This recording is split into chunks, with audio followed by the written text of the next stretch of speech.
I leaned back in my chair, the aroma of freshly brewed coffee filling the air. A moment of calm before another chaotic day.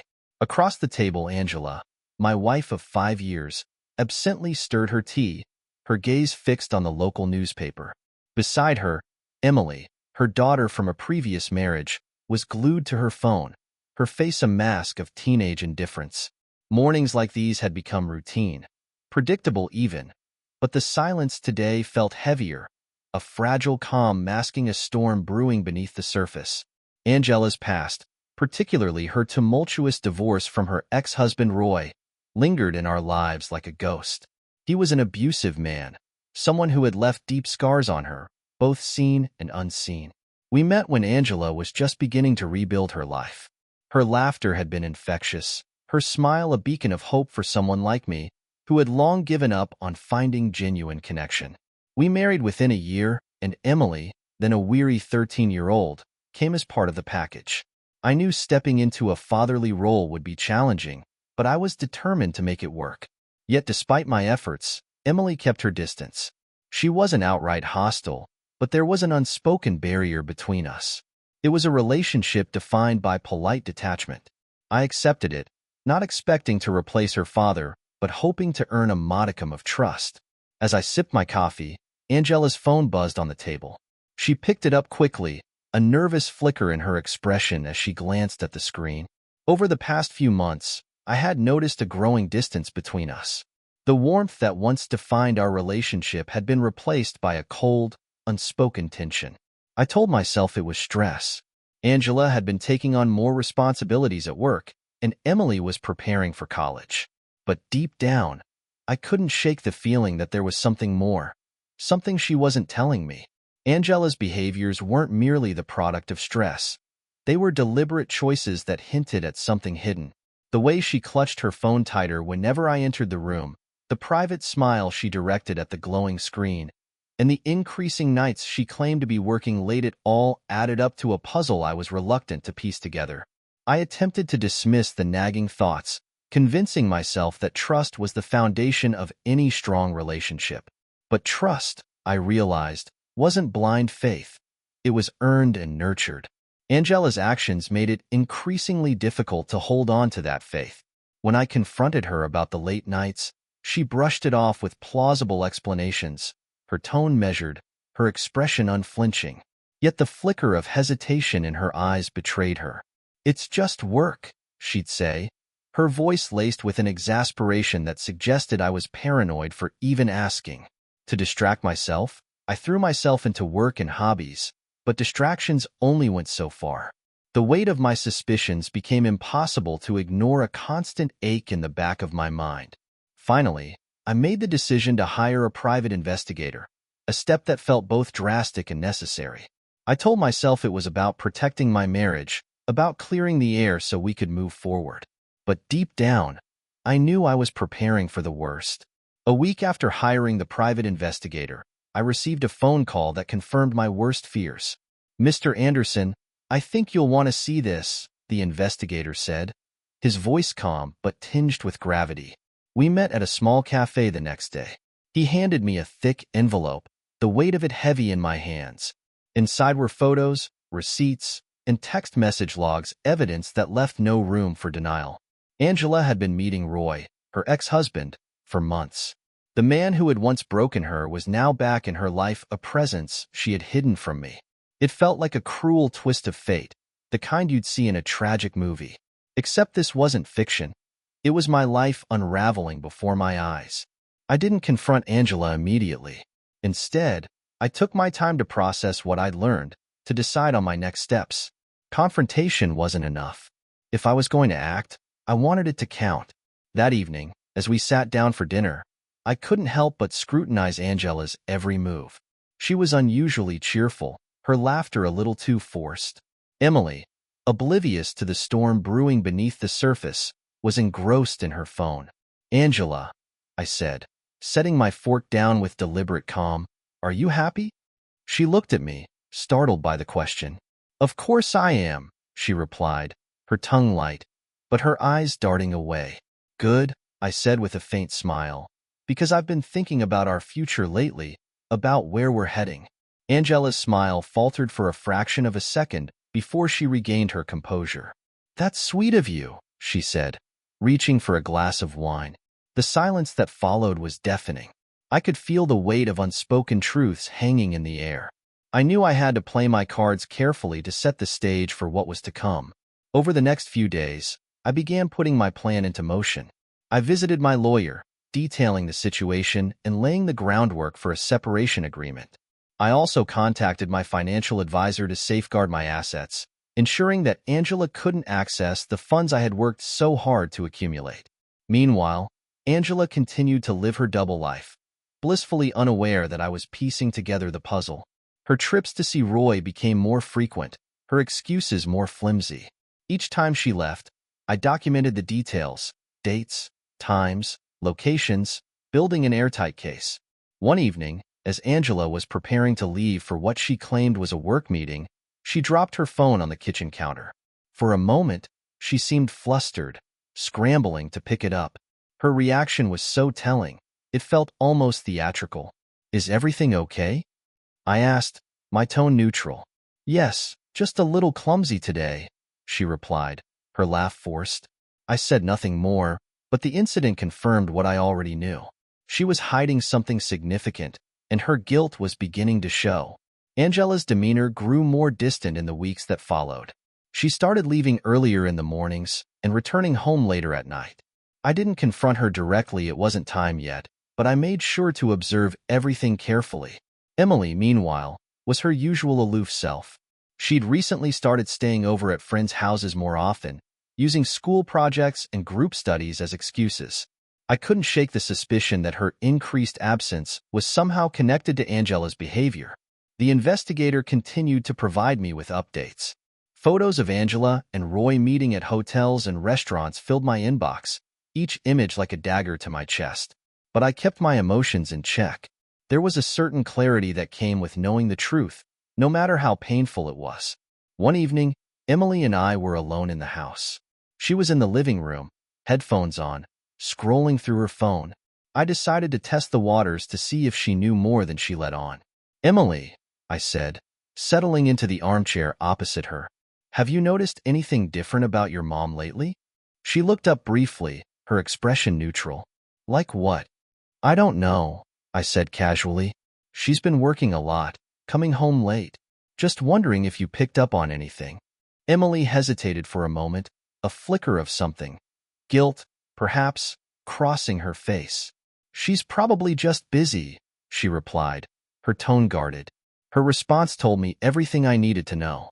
Emily was aware of Angela's activities, at least to some extent, but whether she was complicit or simply caught in the middle was still unclear. I spent the next few days preparing for what I knew would be a pivotal confrontation. Angela's pattern was predictable. She would leave on Friday evenings, claiming to be working late, and not return until early Saturday morning. That Friday, I made sure everything was in place. I had copies of the evidence from the investigator, my financial safeguards were secure, and my lawyer was on standby. All that was left was to wait for Angela to make her move. Angela left the house just after 6 p.m., dressed more carefully than usual. She kissed me on the cheek, a rare gesture these days, and said, "Don't wait up. It's going to be a late one." I nodded, hiding the anger simmering beneath my calm exterior. "Take care," I replied, my voice steady. As soon as she was gone, I called the investigator, who confirmed her location. Within an hour, she was at a hotel downtown, the same one she had frequented with Roy in the past. I didn't follow her to the hotel. There was no need. I already had all the proof I required. Instead, I spent the evening reviewing the documents, ensuring that every detail was accurate and irrefutable. Angela returned home the next morning, her demeanor cheerful but strained. "Good morning," she said as she walked into the kitchen, her tone overly bright. "Morning," I replied, keeping my eyes on the newspaper. For a moment, she lingered, as if expecting me to ask about her night. When I didn't, she retreated to the bedroom, likely relieved that I hadn't pried. The next evening, after dinner, I decided it was time. Angela was sitting on the couch, scrolling through her phone, when I walked in. "We need to talk," I said, my tone leaving no room for argument. She looked up, startled. About what? I sat down across from her, placing the folder of evidence on the coffee table. About this, I said, sliding it toward her. Angela hesitated, her hands trembling slightly as she opened the folder. Her face paled as she scanned the contents, the weight of the truth sinking in. David, it's not what it looks like, Angela stammered, her voice shaky. It's exactly what it looks like, I replied, my tone cold and measured. Don't insult my intelligence. She tried to explain, to justify her actions. She claimed that reconnecting with Roy was about closure, about healing old wounds. But the evidence told a different story, one that couldn't be twisted to fit her narrative. As the argument escalated, Emily walked into the room. She froze, her eyes darting between Angela and me. What's going on? She asked, her voice hesitant. Why don't you tell me? I replied, my gaze fixed on her. Emily's expression shifted, guilt flashing across her face. I don't know what you're talking about, she said, but her tone lacked conviction. Don't lie to me, Emily, I said firmly. You've known about this, haven't you? Her silence was answer enough. With the confrontation out in the open, I laid out my terms. Angela would sign a separation agreement, relinquishing any claim to my assets. During the 30-day period, she had requested to stay with Roy. Emily, too, would no longer benefit from my financial support. I've given you both everything, I said, my voice heavy with resignation. But this is where it ends. Angela tried to protest, but I stood firm. The days of compromise and understanding were over. It was time to reclaim my life. Angela stared at me from across the table, her expression a mix of disbelief and outrage. You can't be serious, she said, her voice trembling. I've never been more serious. I replied, sliding the legal document toward her. This is your choice, Angela. You've made it clear where your priorities lie. Now, I'm doing the same. Emily, standing nearby, crossed her arms defiantly. You can't just cut us off like this. We're your family. I turned my gaze to her, my voice steady. Family? A family doesn't betray each other. A family doesn't treat loyalty like it's disposable. Angela hesitated, her fingers hovering over the pen. You're doing this out of spite, she said, her tone accusatory. No, I said calmly. I'm doing this because you gave me no choice. Sign it, or you can explain your actions to a judge. With a resigned sigh, Angela picked up the pen and signed the agreement. Her face was pale, her movements robotic. Emily said nothing, but the glare she directed at me spoke volumes. The following morning, I accompanied Angela to the courthouse to finalize the separation. She barely spoke a word during the drive, her expression a mask of anger and hurt. At the courthouse, the judge reviewed the documents. Mrs. Miller, do you understand the terms of this agreement? He asked, his tone neutral. Angela nodded stiffly. Yes, Your Honor. Very well, the judge said, signing off on the paperwork. This agreement is now legally binding. As we left the courthouse, Angela turned to me, her eyes blazing with fury. You think this is over? She hissed. No, Angela, I said, meeting her gaze. This is just the beginning. With the separation finalized, I wasted no time putting my plans into motion. The first step was reclaiming the assets I had worked so hard to provide for Angela and Emily. The car I had bought for Emily was sold within days, the proceeds deposited into a new account under my name. Next, I contacted my realtor to list the house. It had been too big for the three of us, anyway, a constant reminder of the life I had tried to build. I decided to downsize, to find a place that suited my new reality. Angela and Emily moved in with Roy the same day they left my house. I had anticipated this. It was the logical next step for her, given her choices. But what I hadn't expected was the quick unraveling of her so-called fresh start. Roy was the same man he had always been. Manipulative, controlling, and violent. Within a week, Angela was calling me, her voice shaky as she tried to keep her composure. I need to talk to you, she said. There's nothing left to talk about, I replied coldly. Please, David, she begged. It's about Emily. Angela's pleas became more frequent in the days that followed. She claimed that Roy had already started showing his true colors, that Emily was struggling to adapt to their new situation.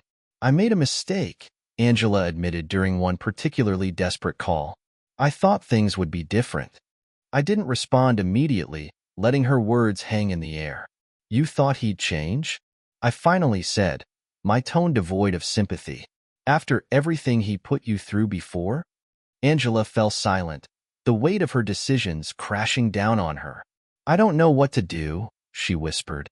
Though I felt no obligation to help Angela, I couldn't ignore Emily's predicament. She was young, impressionable, and caught in the crossfire of her mother's choices. I made Angela an offer. I would provide limited support for Emily's education, but only on the condition that Angela and Roy had no access to the funds. Angela reluctantly agreed, her pride taking a back seat to necessity. When Emily learned of the arrangement, her reaction was predictably hostile. "So now you want to play the hero," she sneered. "I'm not playing anything," I said evenly. "This isn't about you or your mother. It's about doing what's right." She scoffed, shaking her head. "You think this makes up for everything?" "No," I replied, "but it's all I'm willing to do." Angela continued to reach out sporadically, each call a mix of regret and desperation. I listened without responding, letting her words wash over me like waves against the shore. One evening, she asked, "Do you think we could ever fix this?" "No," I said simply.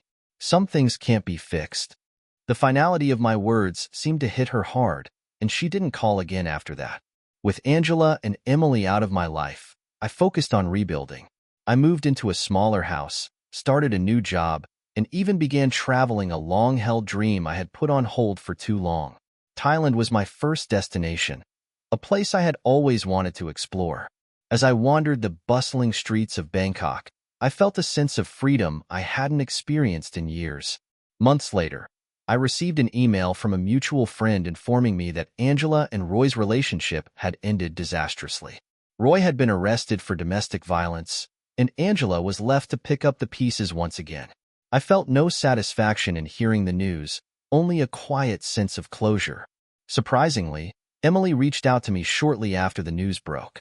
In a handwritten letter, she apologized for her behavior, admitting that she had been wrong to blame me for her mother's mistakes. "I know I don't deserve your forgiveness," she wrote, "but I just wanted you to know that I understand now." Though I appreciated Emily's gesture, I chose not to respond. Forgiveness didn't require reopening old wounds. Angela's attempts to reconcile were met with silence. I had moved on, both physically and emotionally, and there was no place for her in my new life. As I sat on a beach in Bali, watching the sun dip below the horizon, I reflected on everything that had led me to this point: the pain, the betrayal, the loss. It had all been necessary to find myself again. Freedom, I realized, wasn't just about leaving the past behind. It was about embracing the possibilities of the future. And for the first time in years, I felt truly free.